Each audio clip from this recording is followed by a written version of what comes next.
Jadov is back at it here to give everyone my final Breaking Bad Season 2 episode reaction video as I've reached the season finale of Season 2.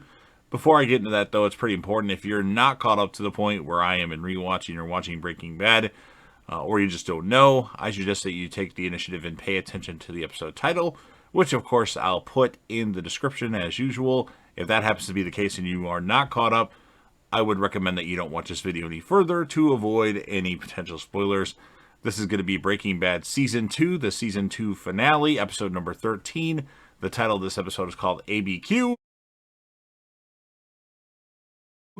This is going to be my reaction, review, recap of the episode. We start out with kind of a flash forward as numerous investigators from the NTSB collect and catalog debris, including a half-burnt pink teddy bear that had fallen around the Whites neighborhood. In the distance, 2 columns of smoke can be seen, and there's also some body bags. So we don't know what happened yet with that. But then we go to our normal timeline as Jesse Pinkman wakes up from his heroin-induced sleep to find Jane Margolis dead, having choked on her own vomit, which happened in the last episode. He attempts to do CPR with no avail. Jesse contacts Walt for help. Just not really sure what's going on. Ignorance of Jane's death. Walt calls Saul Goodman. Saul sends Mike Ehrmantraut, who's one of my favorite characters on Breaking Bad, played by Jonathan Banks, a cleaner to remove all the evidence of drugs from Jesse's apartment and to coach him on how to interact with authorities. Jane's father, Donald Margolis, arrives at the apartment to find that his daughter had died, and remember, he was coming to pick her up to take her to rehab. And he gets there and he sees that that's not going to happen. But he finds out, she's dead. With Jesse being interviewed by the medical examiner, Jesse is unable to look Donald in the eyes and, believing himself to be responsible for Jane's death, runs off to a crack house. There's a part before that, though, where as Donald Margolis gets there, they're taking Jane's body into the body bag from the bed, and the guy's like, you might not want to see this, and he just continues to watch, like, why would you do that? I don't know. But anyway, Hank is trying to raise money for Walt at the office of the DEA. They're trying to crack down on this case. Hank believes the guy that they got with the meth in hand, he's not Eisenberg.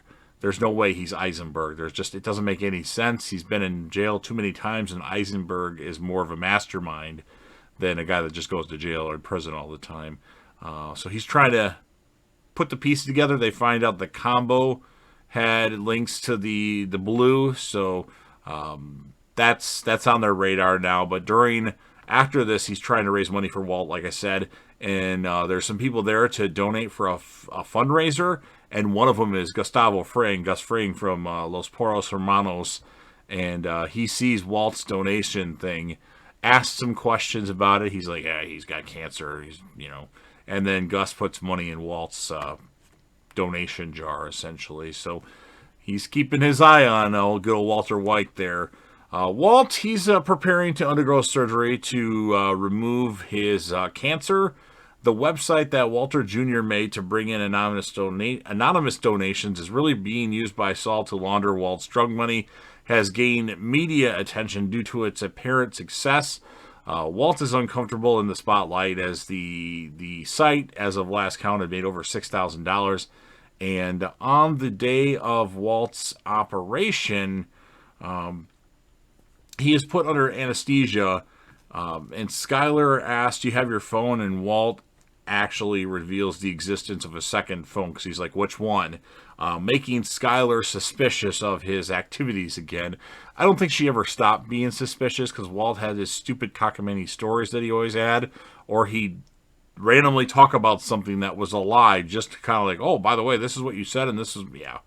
I could see through right there. I could see right through that shit. And then 6 weeks later, after Walt is released from the hospital, Skyler reveals to him that she has investigated his behavior of the past several months and found out he has lied to her many times. She checked in with Gretchen Schwartz and found out that Walt refused all attempts of money that they offered him.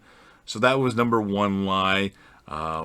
She found out that, she knew about the second cell phone, obviously, hadn't found it, and then the Gretchen Schwartz thing, and then she called his mother and found out that the time that she dropped him off at the airport, those 4 days, he didn't go to see her, and she didn't even know about the cancer diagnosis. So she asked Skylar to leave, or I'm sorry, Skylar asked Walt to leave. He has 2 days to pack up all of his shit and get out of the house. In the meantime, she's going to go stay with Hank and Marie, and Hank's going to be by to help Walt pack stuff up. And then Walt offers to tell her everything if she stays, but she's too afraid to know and decides to leave him. And then by this time, Donald Margolis has returned to work, Jane's father, as an air traffic controller. And then while on the job, his mind wanders back to Jane's death. And in emotional state, he inadvertently allows the flight paths of 2 commercial airlines to cross over Albuquerque, which causes some bad stuff. And then Walt is sitting beside the swimming pool when he is startled by an explosion caused by Donald Margolis. He looks up to see a fireball in the sky above the house, or above his house, and then the result of an apparent midair collision. Moments later, a charred pink teddy bear lands in the pool, and that is how the episode ends. So, pretty crazy stuff. It was so sad seeing Jesse have to deal with this Jane situation. I really like Mark Ehrmantraut, even though he was kind of a dick to Jesse in here, but he gets a lot better. Walt took Jesse to rehab too, and he's paying for Jesse's rehab. I didn't mention that actually, but we'll see what happens with that. As far as the score of this episode, it's a good episode. I felt like they could have ended it at the part where Walt was going through surgery and said which phone. That would have been a better ending than kind of having this. I mean, it all made sense in the long run, but I would have preferred that. But I'm going to give it a 9.0 out of 10 because I really liked it. Aside from that, I'm going to give the character of the episode to Skylar because she found out, she investigated all of Walt's stuff. She didn't find a second cell phone, but she called Gretchen and got everything from Gretchen, and then called Walt's mom and found out that he didn't go there and she didn't even know about the cancer diagnosis. So you've heard what I have to say. Now it's your turn if you're a fan of Breaking Bad and you love this TV show, which I know you do. Go ahead and smash that like button. If anybody that you know would be interested in these, go ahead and share the video with them. Leave me plenty of comments. Talk about Breaking Bad. You can talk about this episode, the score of the episode, or anything Breaking Bad, or El Camino, a Breaking Bad movie related. I have not seen much of Better Call Saul yet. It might be something I do watch. I'm not sure. We'll just have to see. And of course, last but certainly not least, don't forget to hit that sub button, subscribe to the channel, join the team, show your damn support, and be a part of something special. And JDev will return.